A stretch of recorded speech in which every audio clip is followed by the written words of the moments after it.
Hello and welcome to the award-winning Gutter. Very excited today because news actually broke last night about Liverpool being... Actually, I don't even know if we were linked to a football, but things related to being linked to a footballer happened. Yes, I'm talking about Anton Semenyo. And to join me to talk about Anton Semenyo are Anton Melia, Anton Josh and Anton Sexton. I like how William's got Antoine Josh. No, yeah. And you're here, that's you, I did. Anton Dubé. I do have a surname, believe it or not. Anton, name me famous Antons. Anton Dubé. Who is he? Is he on Who's he? Strictly? Yeah, Anton Ferdinand.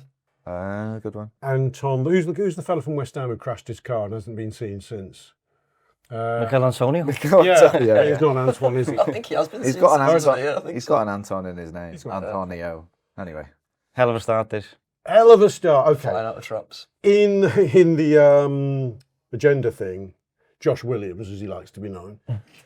Did you get the agenda, by the way? Yeah. Because yeah, yesterday, That's good on show admin. tell you what, I sent an agenda, did the overview show yesterday, and nobody got my agenda. Can't get the stuff in these days, Rob. Can't work in. Since you've not been a regular here, Josh, it's all gone to seed. Josh Williams. What I've said is the future of Liverpool's attack shall be the first subject we talk about next summer onwards. Just go forward. We're going to come back to Semenyo as part of this discussion. I was thinking about it the other day.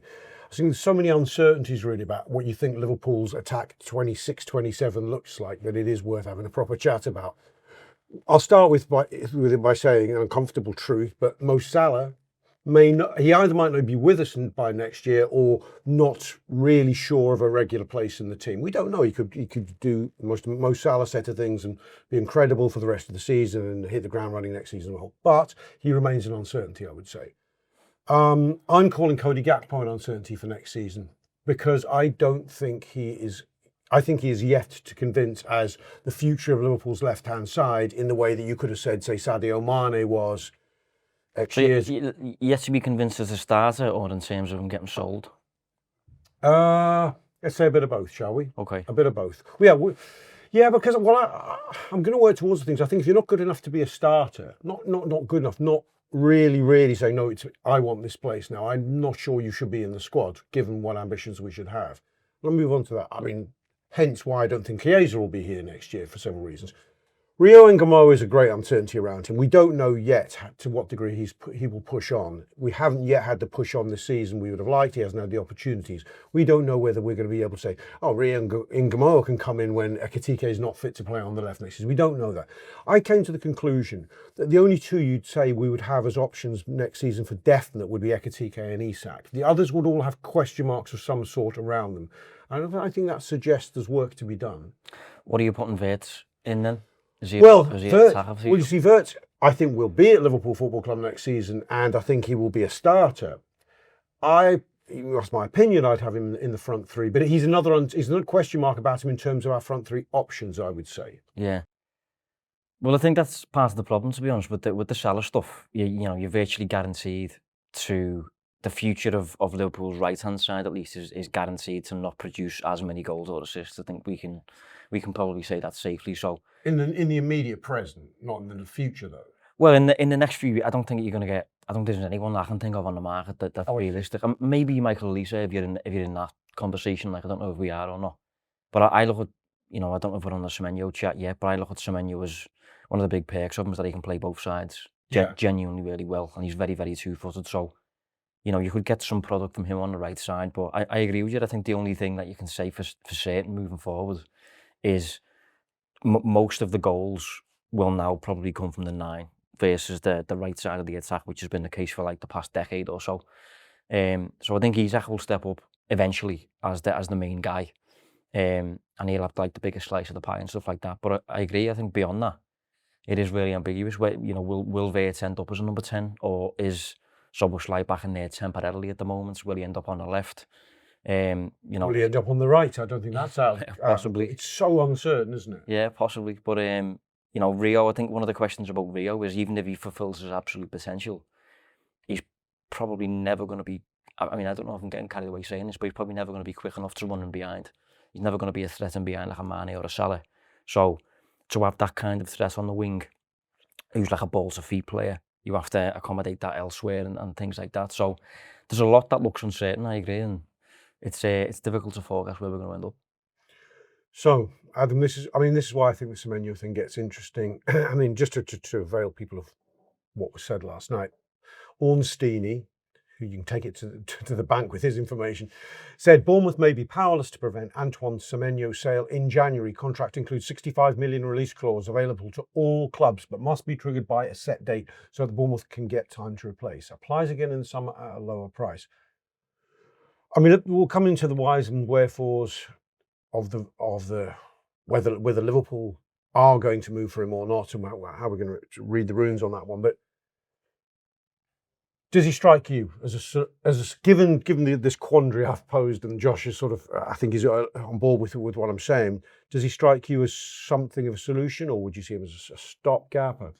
So I think in terms of the quandary, it really just makes me feel as though we are still having the same conversation as we were having 1-2 years ago, which makes sense because it's about many of the same people, which was that there were question marks against, at that time, all 6 of our forwards based on quality, fitness, age. So we've lost 3. It depends when you pose the question, because at various times, I remember, I think Neil's quite vocal on this. We've got the best set of forward options in Europe, I think he said. And when was it before? Probably at the start of Klopp's last season, where I think we were still optimistic that Núñez would come good, that Diaz had proven himself and Gakpo was, you know what I mean? There was a sense that, okay, we may not have those magical 3, but we've got 6 really good options. Okay, but I never, You're not subscribed? I didn't subscribe to that, okay. No. I basically thought, I can't remember whether it was last summer, it must have been last summer rather than the summer before, but was sort of saying that I felt that they were either injury prone or sort of quality wise not kind of good enough or not as good as what they've replaced. So I've got some hot takes.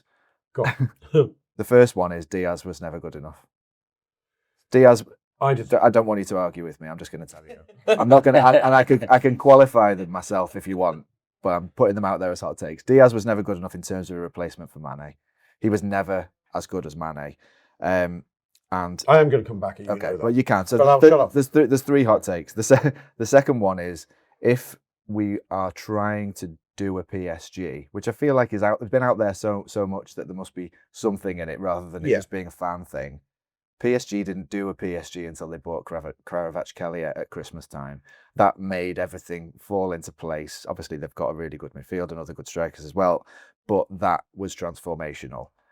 I feel like, to link those 2 points together, Semenyo has Mane qualities. I totally agree with that. And could be that, and we are missing a bit of a final piece of the jigsaw, possibly, in terms of an attacker, and somebody like Semenyo could bring those pieces together and arrive at the right time to do what we've seen January signings do. Okay. The only thing I'll say in defence of Luis Diaz, in the Luis Diaz versus Mane debate, I mean, I think it's to damn him with what's the opposite of faint praise. I don't know, Mane is as good a left, apart from John Barnes, as good a left-sided player as I've ever seen play for the club. Yeah, there must be a saying about it, comparing him to somebody completely. Oh yeah, he sets the bar very high. He's not as good as Messi or so. Mane was sensational. I think why I get why they bought him and why I think in buying him they can't have thought, hey, we'll just buy Mane too. What a great piece of scouting this will prove to be. They can never have said that. Just as we will not buy Salah too, right? But what you can do is you can buy somebody you think is going to be very, very good, and you hope the balance of your buys will have a few surprises. It's a false equivalence, but we did become less successful. You are right. Diaz. I think towards the end of Diaz, I think last season, and I think we're seeing it this season, the things we're missing that Diaz brought were quite Mane-like. Yeah. Like he gets you up the pitch. He's much more of a competitor than, say, Gakpo, for example. Does he have that? Did he have that composure and that unreal pace that Mane had at his peak? No. And Mane is a freak. But you are right. We're certainly missing him. And I guess the reason I sort of mention him is because I said sort of a lot there. I thought in the summer, if we're not going to replace him now, we better have a good idea for replacing him shortly. And so I was thinking this might look sticky till Christmas. It's actually looked a lot worse than sticky. But if we've got somebody who's better, then fine. I'll hold my hands up and say that's okay, because we needed to upgrade. I feel we needed to upgrade our forward line. We ended up with quite a few who were good, and I felt like to get to the next level. In terms of winning Champions Leagues, really, we needed some amazing forwards like we used to have. Yeah, I mean, I never. Do you rate Gakpo above Diaz out of interest, or? To be honest, I probably unfairly conflate them a bit, and because prior to them arriving, I felt like we had some mercurial, at times brilliant, but not very often available forwards. And those two I felt were giving us reliability and things that you could hang your hat on, but it was a bit meat and potatoes. And I think, as Rob's just mentioned, in Diaz's last season, he proved me wrong, really, and he was there with the output. So, I was sort of harking back to something I was saying prior to last season. I think in last season, he pretty much did prove me and other people wrong in terms of him being able to do more. But yeah, I probably unfairly do conflate them a bit as being similar. I like your Semenyo Mane shout. I'm going to say that. I've been a Semenyo fan for a while, and I was surprised at the beginning of last summer that there wasn't a clamour for him and that he wasn't someone being linked to straight away, Josh. I hope the links are real now. I mean, but before we go, as I said, we go into the whys and wherefores of the links. Do you think he's the right fit? Is he the right player at the right time for Liverpool? I think so. I mean, the biggest question really comes down to, formation and me and Craig did a show earlier where we spoke about maybe we can think of this quite simplistically at times as fans, if we're sort of, painting us all with the same brush kind of thing. But like me and you have discussed on a few of these kind of shows, Rob, where we think it's probably going to be in the long term something that resembles a front two with Wirtz in behind that rather than sort of being a nominal front three. Does Semenyo fit into that? Quite possibly not. The only thing I'd say that does work in his favour and where I can kind of understand the Mane comparison is that he feels more forward than winger. I think from what I've seen of him, and albeit that's very little that I've seen of him. I don't watch every Bournemouth game. I've probably watched him, in the bigger games Bournemouth play when they're on telly and then against Liverpool twice a season. And he does feel like he has more of those forward qualities like Josh talks about him being two-footed, that he can play on both sides. He's clearly got that versatility, and I think Diaz had that. Diaz was probably more winger than forward in general, but in his last season, again, probably where he proved people wrong was that he showed he had the versatility to really play anywhere across the front positions. And I know the number 9 thing, the false 9 thing didn't work, and when it didn't work, it looked really bad, and he kept having to drop way too deep to get involved in the game in any kind of guise. But I still think Diaz looked slightly more forward, and the upsetting thing is that he looks even more forward for Bayern Munich now, albeit in a league that's of worse quality. I think Liverpool would do well to get back towards that, because where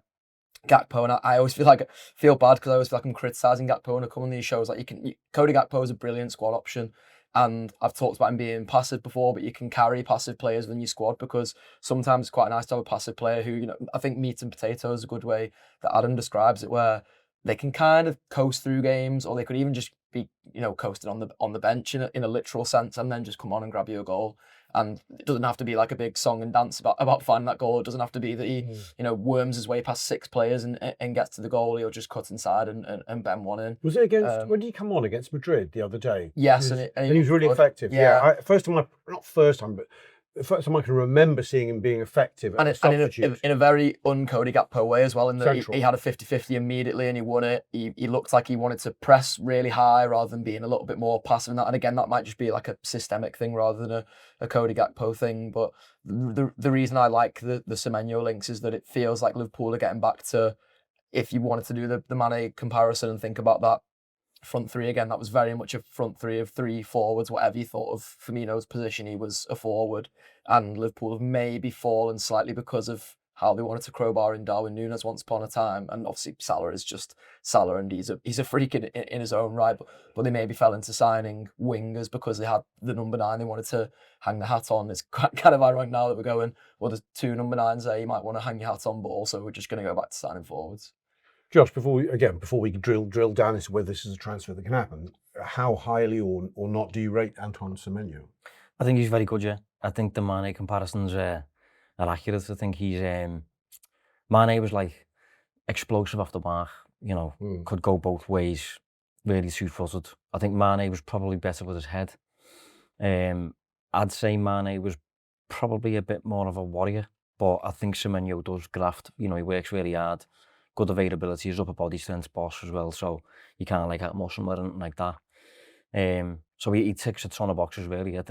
That's one concern that I've got, not even with the player, but just with any link in general now is, I think if there's one thing we've learned so far this season, it's that no matter how good the player is, it kind of doesn't matter if you don't really have a plan for him. Yeah. So after what we've seen in the summer, I am now naturally looking at the link and thinking, right, he's boss, but where's he going to play? And do we really need him? Because I think we've bought players, you could argue we've bought players so far at least that are amazing, but don't really have a place.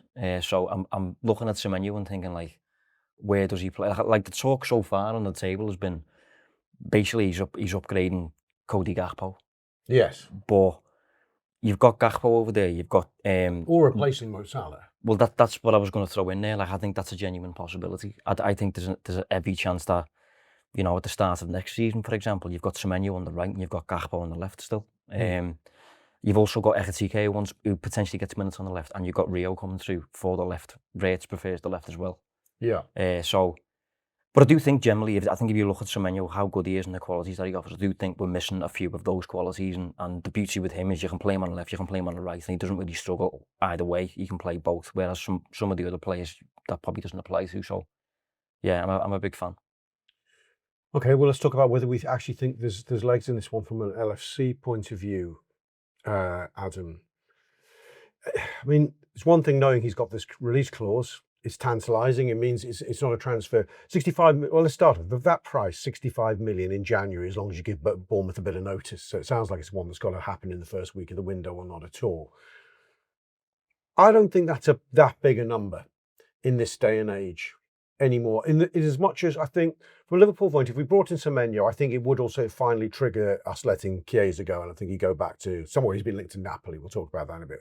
Maybe it's 5 million. So he costs so. Semenyo costs Liverpool net about 60. I don't think he's going to be on the biggest wages in the world.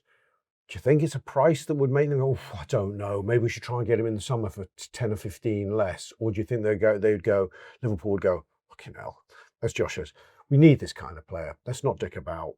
Let's just push the trigger now, even if we think we're, again, committing to a big fee. To me, it feels almost stage managed. I feel like there's an open door there, which has probably existed since the moment he signed the contract. We've seen that in the past. It's coming from his side, I believe. This very clear bank of information about the release clause. Yeah, and I guess from his side, he's not going to be silly enough to say that he only wants Liverpool. But there are other teams. I believe there's 3 teams mentioned in his release clause, if that still seems to be the story. But it does. Are they? I've heard that wasn't what Ornstein said, but that was reported. That was that was. Ornstein said it's open to all clubs, so he was almost at pains to stress it. Oh right, okay. You've heard both of them. So I've heard that. I remember from the Bournemouth journalist, who I don't know his name, but there's a reputable Bournemouth journalist who was on one of the shows, I think, on the Wrap, and I think it was him that mentioned the 3-club thing. But yeah, I mean, reading the runes, I just think it seems almost certain to me, as certain as it can. You think? It feels like a sure thing to me. But should we just talk about the other clubs who've been mentioned? Yeah. I mean, I've seen mentions Man U, Spurs. There's a report on Sky Sports about City. Let's just talk about Arsenal's the one I've seen the most, actually. Oh, really? He supports Arsenal, doesn't he? It's been like another one of the rumours kicking around. But, I mean, they've got Martinelli and Eze plays left-ish, doesn't he? Trossard as well. And Trossard. So tell it to the Arsenal, I think they would have to sell at least maybe 1, possibly 2 players to of players they've just bought, by the way. On the right. I saw a story that they were selling Miles Lewis Skelly, and it's not linked to this deal. It was in the same story. It'd be incredibly funny, if nothing else. Yeah, yeah. So Arsenal are the only other club I've seen, but mainly their stories are around this is why Arsenal aren't going to get him kind of thing. Whereas the stories, obviously, I'm in the Liverpool echo chamber, but the stories about Liverpool signing him just seems to be Liverpool want him. He wants Liverpool. This contract Richard here. Hughes factor. Yeah, the Richard Hughes factor. So it feels, and to go back to what I was saying, the first thing I said on the show is that I do feel like it's almost as if this is a second part of a strategy that this summer started with us selling Diaz. Okay, if we can't get him now, we'll get somebody who will upgrade that position in January. So it's interesting. I should just stay with you on this one. Towards the end of the window, after we'd signed Isak, we were aware that Diaz had gone or what have you, and we'd lost Nunes. There was a lot of talk about, well, okay, we still need to buy another winger. I mean, we were talking, Rodrigo's name was there, and that was ever present. So do you think Liverpool, had they been able to, would have taken Anton Semenyo before the close of the window? Maybe. I think our window is.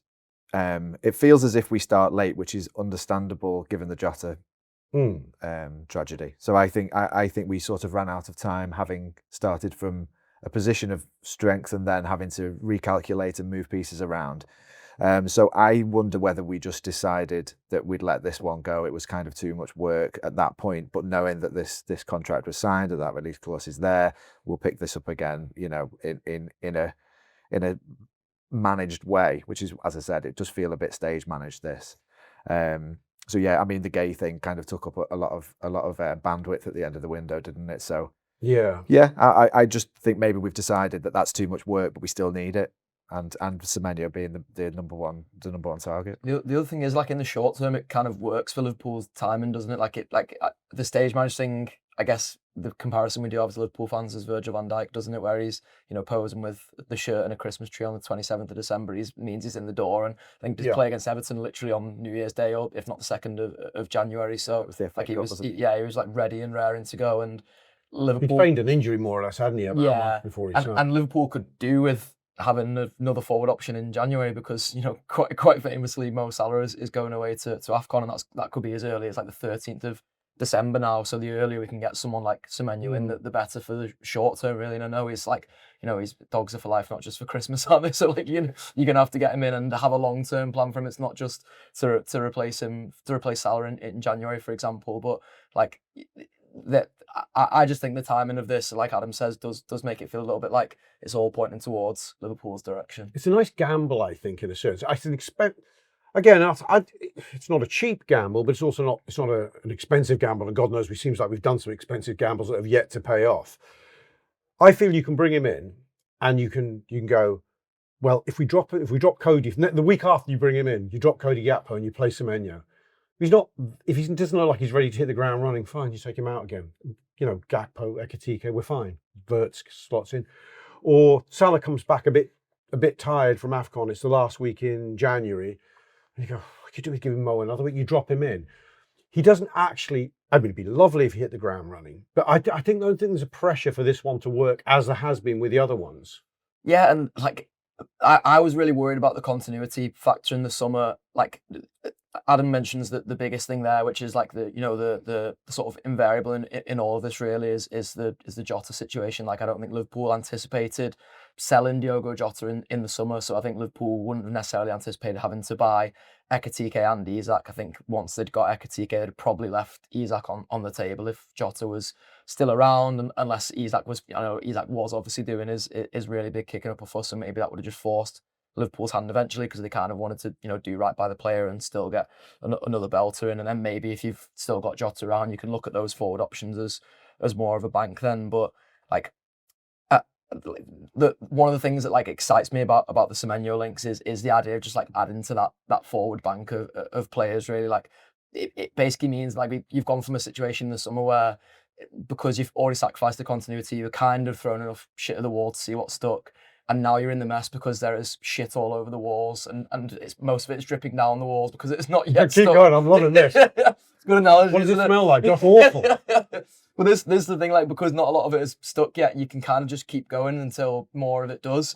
And Liverpool have kind of ended up in a, we talked about sort of building the plane while flying it last time. We were on a good show together, I think, Rob, and like the plane is already now coming into land in terms of like, we're probably not going to win the Premier League. There's still trophies to win, obviously, but we need to look like a better football team if we're going to win any of those trophies this season. Yeah. So like the idea of just throwing more shit at the wall, to go back to that analogy, to see if more of it sticks.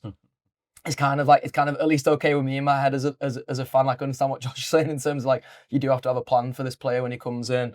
But I think Semenyo can maybe help Slot get closer to his plan. I wonder if Slot actually like thought he could kind of cheat the continuity system a little bit this season, where like he maybe took one step more than he wanted to, but again he had to because Liverpool, had a player pass away in the summer, and one gone a free to Madrid. Yeah, and there's a couple of sort of factors that are out of Slot's control. He maybe didn't anticipate Diaz being sold, because he didn't anticipate Diaz wanting out, and he could have maybe just saw his contract. I think he's the one. When we have this, let me just actually stay with you on this one. Just a little bit on the continuity thing.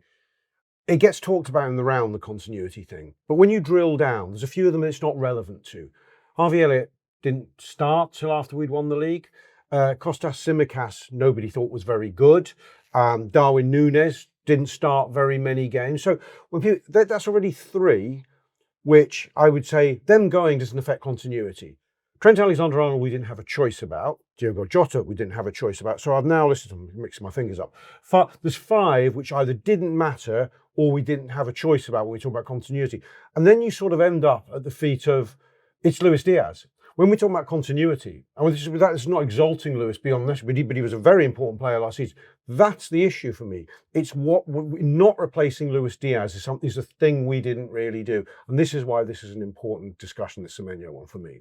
Potentially, like the thing I was going to say was like, the manager would have probably felt fairly comfortable leaving Semenyo and Mark Guéhi on the table, because there are long-term ways in which, like, Semenyo's value is literally going down by the transfer window. Mark Guéhi's value will be free to us come the summer. So he maybe felt more comfortable, as Adam said, we did try and sign Guéhi in the summer still, and maybe that was the thing that sort of took up more bandwidth. We were still trying to sign Isak until the last day of deadline day, albeit that might have just been sort of formalities by that point. But it feels like the manager would feel comfortable to leave on the table, because he's gone, well, actually, I maybe have to just have a hold here kind of thing. Like, it's like I need some semblance of continuity, because I take your point that like a lot of those players weren't necessarily involved in a starting 11 sense, but Harvey Elliott was mostly first option off the bench. He was a match winner on a couple of occasions. Exactly. He was a match winner for Liverpool on a couple of occasions last season, and suddenly you end up in a scenario where, I'm kind of surprised that you said what you said about Rio Ngumoha, only in the sense that like I didn't actually expect him to feature all that much this season before pre-season.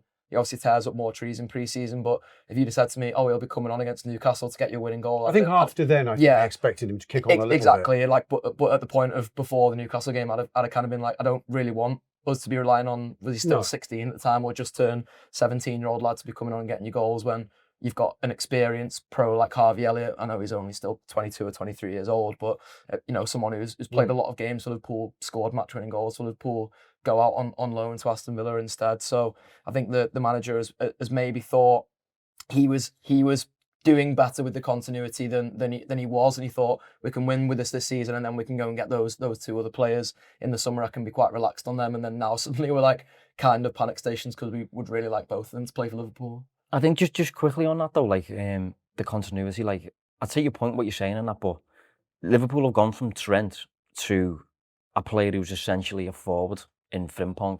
So when it comes, there's Conor Bradley Bridges, the Apple. Yeah, but the signing, the replacement signing agreement was Frimpong. Yeah. So continuity wise, I'm thinking like more stylistically at the way the makeup of the squad. You lost Luis Diaz and you're going by 2 9s, and both of them kind of are starting quality, which means you move away from Salah being the goals guy, and your fullbacks now, Kirkes and Robert and Frimpong, the two that we bought are both like road runners. They're not like passing types. So I think continuity wise, I do think there's been quite a lot of upheaval when it comes to the way you've replaced 2 starters in Diaz and Trent. You've gone about it complete. You haven't gone like for like at all. Well, you couldn't go like for like with Trent in a sense, could you? No. Because he's a unicorn of a right back. No. Barely a right back. You could sign Hakimi. You could. Well, I always threw. I threw Pedro Porro in there a few times in the summer, just as like he's a bit of a clone. He's not as good, but he's a bit of a clone. And he was a time when Spurs were going for the Europa League, and if they hadn't have won that, they wouldn't have got European football. So you could have been in that conversation. But Frimpong is literally extreme like almost opposite end of the scale, really. But we've apart from we've only really had Frimpong use of him as a starter, handful of occasions. I know with mixed results. Actually, look, I'm not going to argue the continuity thing ad nauseum because I do think there is a continuity element, but it's not as simple as continuity. Is my point is because some of those players weren't playing. But the other thing which confuses the continuity argument is nobody thought Mo Salah would look a pale shadow himself of the Mo Salah of most of last season, which has happened. And the other continuity aspect is it's not like we've just dropped in Florian Wirtz and Isak and they're brilliant, but they don't fit the system.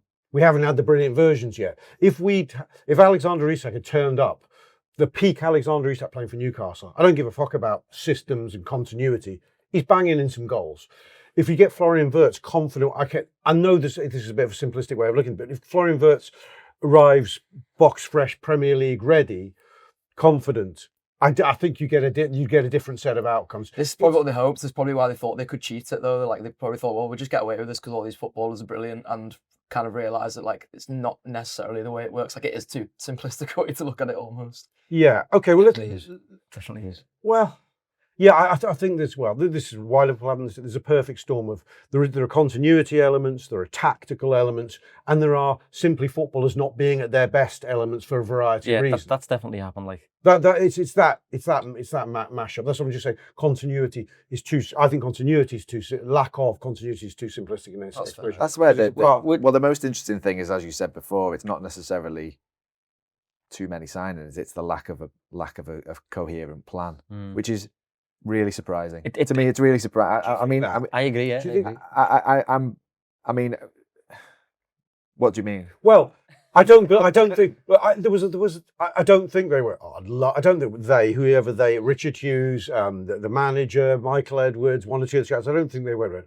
Hands up, who wants Wirtz? I don't think. No, I know. Where we can bet? Who cares? He's speaking of Wirtz is the best example because he talked about how he was convinced by the plan, the amount that Slot had for it. Yeah, I'd love to know what that was. Well, yeah, I would also know what that was.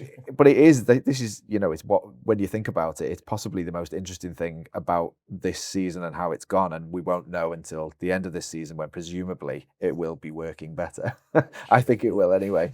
But I can't necessarily tell you how. And which of the players that we've bought are going to be included, and hopefully it's all of them. But I kind of, as Josh has been alluding to, I sort of can't sort of see how, without some transformations of how these players have played in the past, it is going to work. And so I'm very much not of the don't sign anybody anymore camp, which you'll be pleased to hear. I was delighted to hear that because of the show that we're on. That too. But yeah, so I mean, you can certainly see the difference between seasons where we've signed nobody and seasons where we've signed a lot. The only other element that I throw in is in terms of their confidence, I think there's a bit of a slot track record in Holland of a lot of throughput and a lot of churn. So we put players out and players in. So I think he thought, I can do this. And to be completely honest, I still think he can. I think that there will be something. As I say, I'm just really interested to see what it is. It's funny as well because this Semenyo talk that we're having lately, there's been a lot of talk online about can't wait for Salah to go to AFCON and things like that, moving towards a midfield diamond with a front two, moving towards a wing back system. Maybe people think we're going towards a back three. Not if you're buying Semenyo. If you're buying Semenyo, that removes the prospect of a front two and a diamond, and it removes the prospect of a wing back system for the most part as well. So, what's the plan? All the best. I think if Semenyo is genuinely wanted by Liverpool, and we don't 100% know that yet, if they do genuinely want him, what I think the plan would be, because I think they would like. I think Slot would like to have. He used the expression coming into the summer, "I want more weapons." I think as much as anything he meant, I want more ways to surprise other teams. So I want to be able to play a 4-4-2 diamond at certain times with Wirtz behind 2 9s who can go wide as well with wing-backs, as you've described. But I'd also like to be able to play the 4-3-3 that won me the league at times. And I'd like to be able to go Semenyo left, Isak central, Salah right. There's another option which might totally unhinge a team one day. So I think he'd like his cake and eat it, quite frankly. Is there what's his Champions League final formation to use that thing? I don't know. But I think he'd say The reason I think Semenyo stays on the table and why that we will be interested in is because you could actually play the 4-4-2 diamond, and I'm not sure, depending on fitness and form, you couldn't play Semenyo and Isak together with Wirtz behind. Why couldn't you? Semenyo seems to pop up in central positions. So in as much as you could have played Mane and you could play Isak and Semenyo in a Mane Salah role with a 4-4-2 diamond or a 4-3-3 with a false 9, what's the difference? There's not much difference in it. I think you can still use Semenyo in those systems. It gives you a flexibility. You want to make the pitch bigger with your wide player. I don't know. What do you think? Have I convinced you of anything different? Come on, Josh, work with me. No, I think, to be fair, I think when it comes to getting linked with Semenyo, for me, it suggests that we're going to probably stick with roughly what we've been doing, as in wide players, a 4-3-3/4-2-3-1 vibe. And I'm happy about that personally. I don't want us to go down the route of, going to the 90s where we're playing with 2 number 9s up front and or like a wing back system just for some. It would be mad if Liverpool. Yeah, it'd be mad if Liverpool win the league, mate. If Liverpool win the league at walking pace, and then they have a meeting after the season finishes and they go, right, you know what we're going to do? We're going to rip everything up and we're going to move the whole squad towards a back 3. Nuts. No, that's not. If that's been what's happened, that's nuts. So I'm glad. Well, they haven't bought the personnel for a literal back 3 unless you totally grab them. But I always think it's one of the signs of the horsemen of the apocalypse. Liverpool talking about going to a back 3, it means things are really bad. Yeah, but Emre Can's right centre back. Oh, I had a sort of woke up in the night, bolt up, like a nightmare moment recent when Kirke's face is morphed into Stig Inge Bjornaby's face. And I remember that phase under Roy Evans where we did play with a back 3 and the ball would, the other teams eventually, when they worked us out, they'd man Mark McManaman, job done there. We'd get the ball a lot. And they'd make sure fucking Bjornaby got the ball all the time and he'd advance within 25 yards of the goal line and just whip a very mediocre ball. I just remember him crossing it into the cop a lot. Yes, he did a lot of that. Yeah. So anyway, we haven't got much time, so let's just touch on the Konate situation because there was an update from Sasha Tavolieri yesterday, and he said Liverpool have another extension offer on the table for Ibrahima Konate, and this time it's the last one. And if he accepts, he'll become one of LFC's highest paid players. If not, then he will have his path open to join Real Madrid. Is he going to stay or is he going to go? He's going to go. He's going to fucking go, isn't he? Yeah, it's boring. Ibu, you're wasting our time. He's come out with Trent could have said this bit. This was Ibu's quotes on the situation. I love how opaque this is.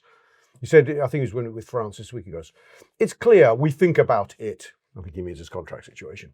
But what's complicated is that we can't say everything because there's a lot of things being said in the media. And sometimes I see things and I'm like, oh my God. And it gets me into trouble with the Liverpool fans, even though they don't know all the ins and outs. Anyway, I hope and know that in any case, the most important thing is that I'm happy. Boy, that made me laugh. No, that's not the most important thing at all, Ibu. That's nonsense. No, I don't know. He needs to get over himself. He's got serious main character syndrome. Like it's not. I think it's sort of the same situation as Trent, but it is. But who should we do it with the French? But who cares? Less people, I would say, care. Like it's. We care a lot less after this season, by the way. Yeah, very less by the fucking week. Watching him this season is a lot easier to take if he does leave. Like, yeah. The main reason I don't want him to go is it's just another body. I'm quite happy to say I'd love him to stay and be our 3rd choice centre half next season. I'd sign, or even 4th choice centre half next season. That's what I'd sign off on right now because I'd like to improve on him. Do you think he's going to stay? Probably not. Although bullshit quotes, he's not. Although I have seen like stories or whatever. I think regarding Konate, the line apparently I've seen is that he does actually like Liverpool and want to stay at Liverpool, but it's big of him. It's whether the club pay him what he thinks he deserves or something like that. Whereas I think with Trent just did want to go, I think, and he wanted to change and he felt like he'd done it and. Do you think improving the brand? Konate isn't that much though. They clearly they clearly thought, well, Trent, we'll have him for nothing, but Konate they're getting for nothing as well. But do you think they want him enough? Given that they haven't got shit in their eyes. They've seen what we've seen this season. Well, for nothing, I think they'd say him, yeah. That's true. And they've just got Alonso and who likes a centre half. But it'd be interesting to see if he even, he's come up against some decent competition. The Militao's there, Huijsen's just gone there, who's brilliant, certainly on the ball. And that would be emphasised under Xabi Alonso, Konate's ability on the ball and whether he can relax and all that. So I don't know. It's a bit of a weird one, but I thought PSG might be in the frame. I thought this summer that it makes sense. I mean, this is because he can speak French. Well, this is in the world where Konate's good, but he is being talked of as future French captain, which I think is mad. Yeah. He's from Paris. You know, there's that is their position of that's the area where the team is weakest. I think PSG. So it just made sense, and I'm surprised I've never seen them. You know, Although they have just signed Zabani, haven't they? To be fair, Or the other ball. the son's just gone. Yeah. Yes. I think he's right-sided. Don't think he's left-footed. Yeah. So he'd be competition for Canate if he went there. Like, I mean, yeah, I'm unexcited by it because I feel like we could improve on Canate anyway. I feel like he's weirdly young seeming, and he's been here a while now, but he sort of hasn't. I'm not even sure, but he feels like he's 22, 21 to me still. So waiting for him to become a bit immature, yeah. So when Virgil's not there, he's so much worse. These leadership qualities so far seem to be absent to me. He's really flappable. When things go wrong for him on the pitch, it takes him ages to recover. There's Lovren-esque things there. Yeah. So there's all sorts of reasons why I am not particularly excited by either way. Okay, last call, prediction call for you, Joshy. Do you think he's going to stay or go? I'm probably slightly more apologist of Konate than both Adam and Josh are. I'm just now realising, at least anyway, although it might be an all-round more sympathetic table. I can see a way in which he does stay. Partly because of, I don't really see where he fits into either PSG or Real Madrid.